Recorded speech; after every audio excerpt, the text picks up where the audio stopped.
marketing offre une approche à 360 degrés afin de couvrir tous les aspects du marketing. Confiance, polyvalence et innovation sont au cœur de nos réflexions afin de vous offrir des stratégies performantes et durables. Nous sommes Nathan-Gabriel Michaud, Mégane Coulombe et moi-même Laurent Sérieux.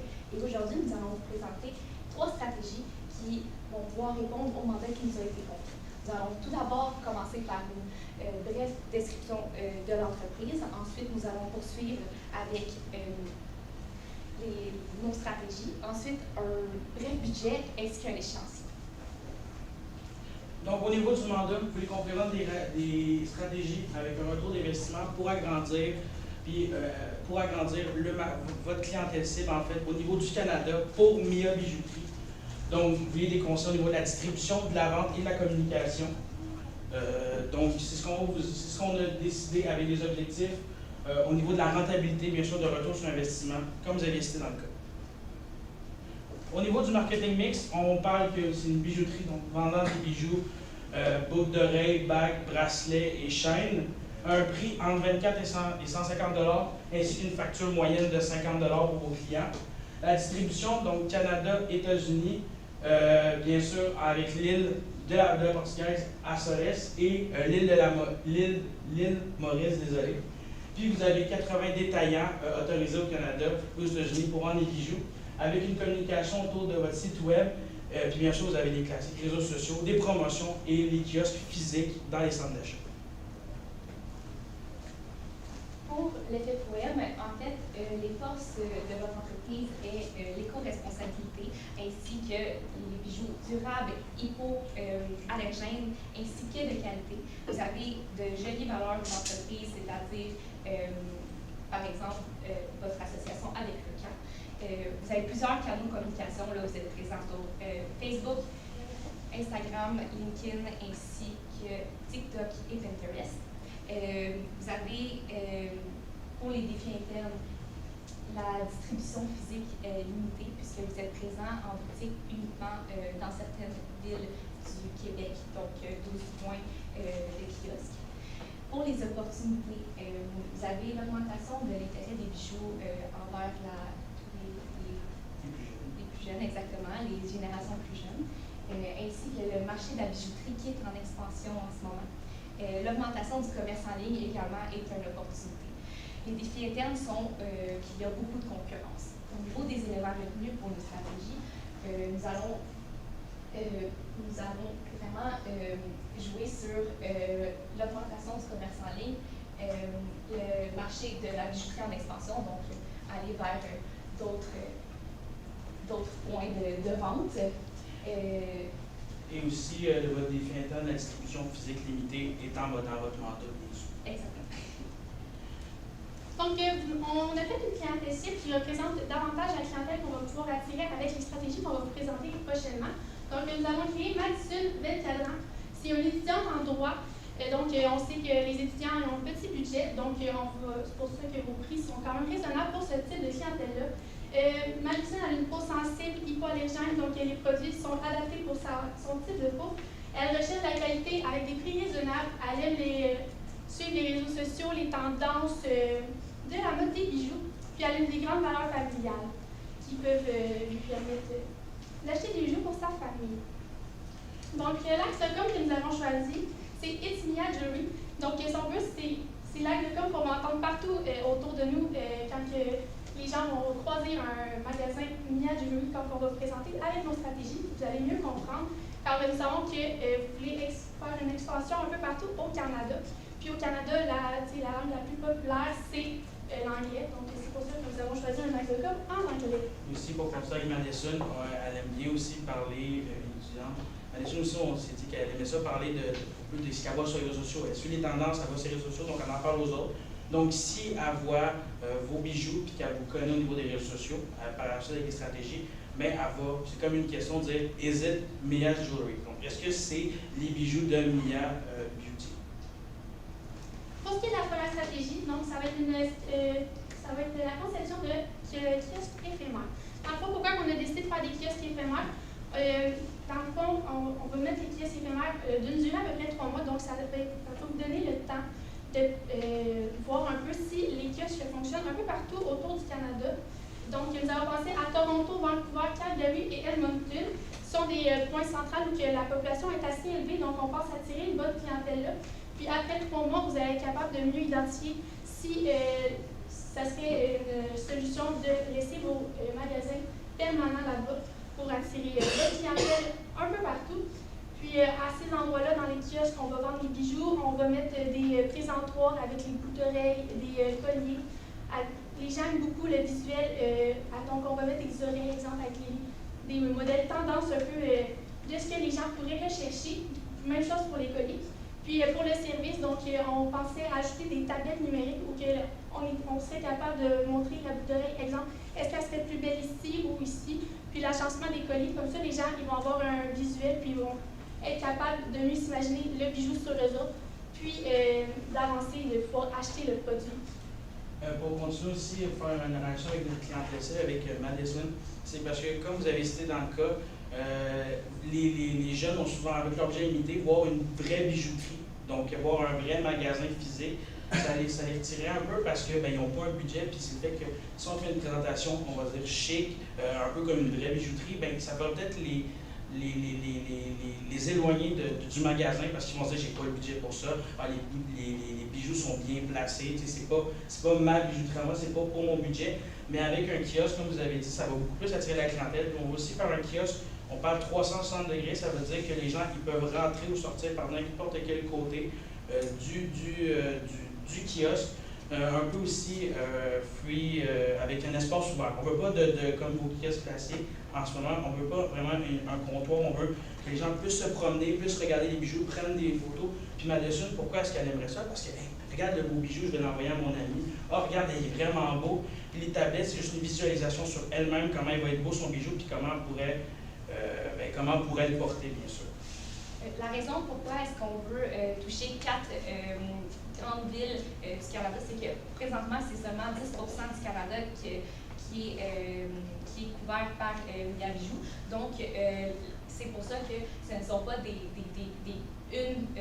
un kiosque qu'on mettrait au long terme, donc plusieurs, c'est-à-dire 4 à des moments différents dans l'année, donc à l'intervalle de 3 mois pour aller vraiment tester le marché. Donc, deuxième stratégie, concours pour toi, maman. Donc, ça serait tout simplement, Madison, comme on dit, avec des valeurs familiales.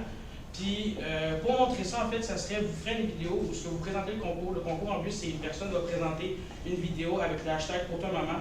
Puis, elle va présenter sa mère, puis pourquoi elle est importante pour elle. Donc, créer une vidéo authentique d'elle-même, montrant que sa mère, elle l'aime, puis que pourquoi elle achèterait un bijou Mia pour sa maman.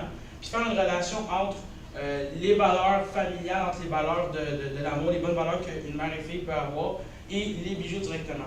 Ça ferait tout simplement, puis on ferait tirer 5 gagnants, 5 duos de gagnants, puis un ensemble de 2 colliers bracelets assortis d'une valeur de 150 $ pour la maman et sa fille. Donc ça va créer vraiment un côté authentique, ça va créer de l'affection en fait envers la marque, parce que surtout qu'on veut mettre la vidéo, on va montrer dans l'échéancier juste avant la fête des mères, bien sûr. Puis c'est une publicité, on va dire un peu gratuite, parce que si, mettons, avec vos followers, si on dit qu'il y a juste 1000 personnes qui décident de participer, puis qu'à chaque fois, il y a juste 2 personnes qui vont publier la vidéo ou qui vont décider de refaire une vidéo elles-mêmes, bien, ça peut vite devenir exponentiel le nombre de vidéos qui vont apparaître sur les réseaux sociaux avec votre hashtag PhotoMaman. Vous aussi, vous pouvez faire de la gestion de communauté en partageant les vidéos sur vos stories, autant sur Facebook que sur Instagram. Puis, pourquoi est-ce qu'on veut faire des vidéos? Parce que sur Instagram et Facebook, ces moteurs-là, ils mettent beaucoup plus en avant les vidéos, autant au niveau de tes abonnés qu'au niveau des entreprises. Donc, c'est pour ça qu'on a opté pour une vidéo ainsi. La raison de pourquoi un concours avec maman, c'est pour rejoindre la clientèle cible qui est Madison, qui a des valeurs familiales, et ainsi toucher aussi la clientèle cible du marché bijoutier en général en ce moment. Donc, aller chercher une autre clientèle au long terme, puis toucher 2 générations en fait. La troisième stratégie, c'est vraiment une stratégie de communication pour annoncer l'ouverture des kiosques. Donc, avec l'influenceuse Hailey Bieber, donc qui est la femme de Justin Bieber, qui est aussi une maman. Et pourquoi est-ce qu'on a choisi Hailey Bieber? C'est parce que beaucoup plus authentique et moins, on va dire, large public qu'un Justin Bieber. Je vous explique par là, c'est que les gens vont sentir un côté de proximité avec cette femme-là. Ils vont voir en elle des valeurs que vous, Mia, vous pouvez représenter, puis vous pouvez coller avec elle. Le but des vidéos, c'est très simple, c'est à chaque fois qu'il y a une annonce de kiosque qui va ouvrir, un petit kiosque, elle va montrer les bijoux. On va faire comme une petite mise en scène, comme si elle se faisait offrir un cadeau par Mia de tel ou tel kiosque. Elle peut mettre en avant le kiosque qui va ouvrir dans la ville qu'on a choisi chaque 3 mois au Canada. Puis aussi, elle va faire une vidéo concours maman. Cette vidéo-là, une vidéo authentique, puisqu'elle est seulement assise sur son divan, puis elle parle qu'à quel point être une maman, ça peut être difficile, que ça peut être quelque chose d'important. Puis elle-même, elle va annoncer le concours, que montrer à vos mamans que vous les aimez. Donc encore une fois, un côté très authentique que les personnes comme Madison vont s'attacher, puis avec des valeurs familiales importantes.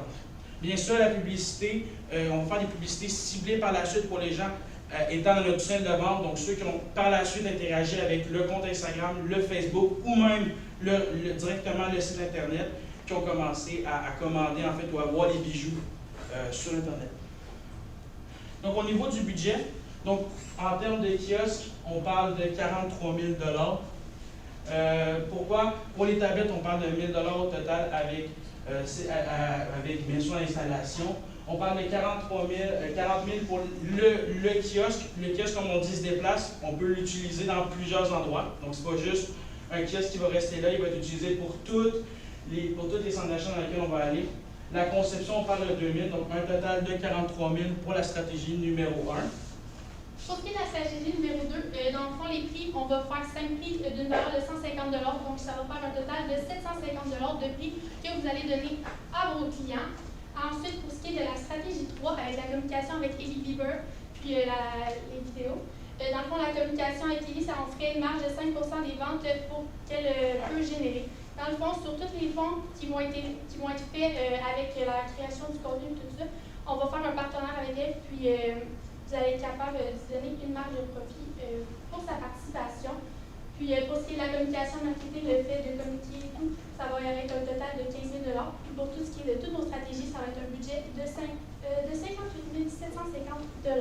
Pour aussi compléter ce que ma collègue disait, 5 % des ventes, ça peut générer pour Hailey, au moins, on avait calculé, on va dire une marge entre 300 000 et 750 000 $. Pourquoi? Parce que Hailey, étant donné qu'elle va faire beaucoup de... Ses vidéos montent minimum à 2 millions de vues. Donc, on s'est dit avec un 20 % plus votre taux de conversion habituel que vous avez, fois votre panier moyen de 50 $, ça faisait en sorte qu'elle pouvait gagner jusqu'à 750 000 $ pour vraiment des gros chiffres et des grosses on va dire des millions de vues. Mais vous avez 300 000, mettons, ce serait pour vraiment une vidéo à 2 millions de vues. Au niveau de l'échéancier kiosque éphémère, le premier sera à Calgary. Au niveau de la publicité des vidéos, en même temps, au niveau de janvier, donc annoncer l'ouverture de ce premier kiosque éphémère. 3 mois passent, on fait la vidéo-annonce du concours pour toi, maman. Au niveau de mars jusqu'à mi-avril, parce qu'habituellement, les gens veulent que ça rentre dans la tête la connaissance de la marque Mia. Puis par la suite, quand ils vont faire leurs achats pour la fête des mères qui arrive en mai, bien, ils vont considérer Mia dans leurs achats. Puis le concours, bien, on annonce les gagnants mi-avril, fin avril, pour que les gagnants puissent recevoir leurs cadeaux avant la fête des mères, bien sûr. Puis aussi en même temps, en avril, c'est là qu'on ouvre l'autre kiosque éphémère de Toronto, avec la publication aussi de la vidéo de son ouverture. En mai, comme on dit, bien là, les tirages, on s'est trompé, c'est la réception du cadeau pour les gagnants. Puis par la suite, pour les 2 autres kiosques, on part en juillet. On part en juillet, puis en septembre, désolé si on en manque trop, mais celui d'Edmonton et de Vancouver en juillet, puis avec bien sûr une publication de vidéo daily qui annonçant l'ouverture de celui-ci. Évidemment, je veux simplement rajouter que parmi cet échantillon-là, il va y avoir des mesures de performance et pour valider si effectivement les objectifs ont été atteints ici, la boutique vaudrait la peine et que le marché serait potable à long terme. Donc, on espère que les stratégies vous ont mieux éclairci pour prendre votre décision. Donc, on espère que ça vous a aidé dans votre processus. Merci beaucoup pour votre question.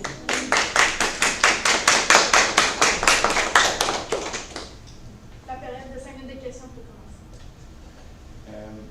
J'aimerais éclaircir Hailey Bieber. Vous mentionnez les 5% de ristourne qui serait comme son cachet de collaboration. Souvent, quand on fait affaire avec des gros noms comme ça en marketing d'influence pour payer une association au départ qui peut être très coûteuse avec une influenceuse comme celle-là. L'avez-vous évalué dans votre budget? Donc, non, on ne l'avait pas évalué de départ dans notre budget. C'est parce que vraiment, on s'est dit 5%, étant donné que c'est juste un kiosque pour analyser le marché. Puis on voulait aussi respecter votre budget au niveau de la dépense moyenne que vous faites. Vous avez dit 78 000. C'est sûr que c'est une grande influenceuse, mais c'est vraiment s'associer avec, ça serait vraiment incroyable. Puis au pire, on peut juste mettre un plus grand pourcentage au niveau des ventes qu'elle va recevoir.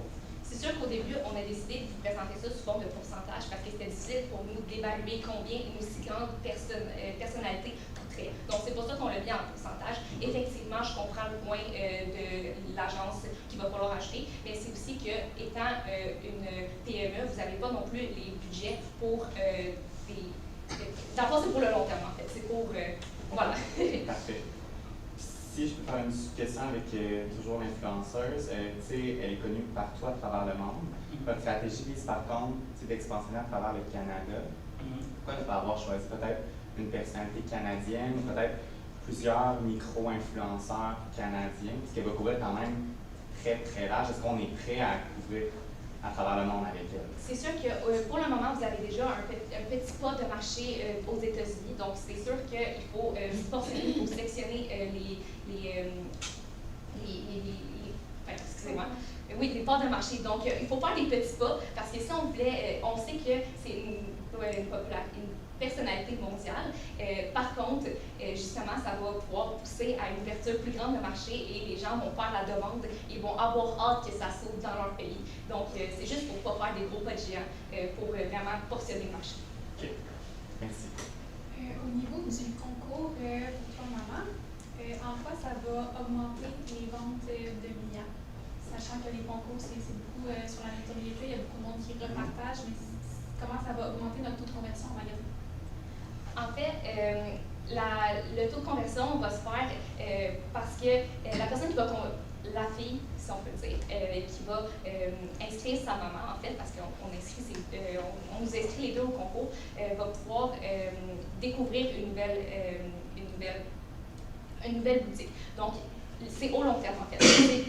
Par la suite, elle va aimer son bijou, elle va pouvoir aller en acheter d'autres parce qu'elle n'était peut-être pas au courant de cette compagnie-là, puis puisqu'elle fait partie de la clientèle cible des bijouteries en général et de la tranche d'âge qui veut avoir des beaux bijoux professionnels et durables, elle va pouvoir entrer dans le pas de Miabijoux. Si je peux ajouter aussi, avec la présentation de la vidéo, elle va être publiée un peu partout, puis les gens ils vont avoir comme idée aussi d'acheter ces bijoux-là parce qu'ils sont dit « Ah, j'ai peut-être pas acheté le cadeau de fête à ma mère, donc je pourrais acheter des bijoux Miabijoux puisque j'ai vu la publicité qui pourrait m'inciter à les acheter. » Puis peut-être aussi, on parle beaucoup de filles, mais ça peut être aussi des garçons, puis ou encore là des filles qui vont vouloir offrir à leur blonde des.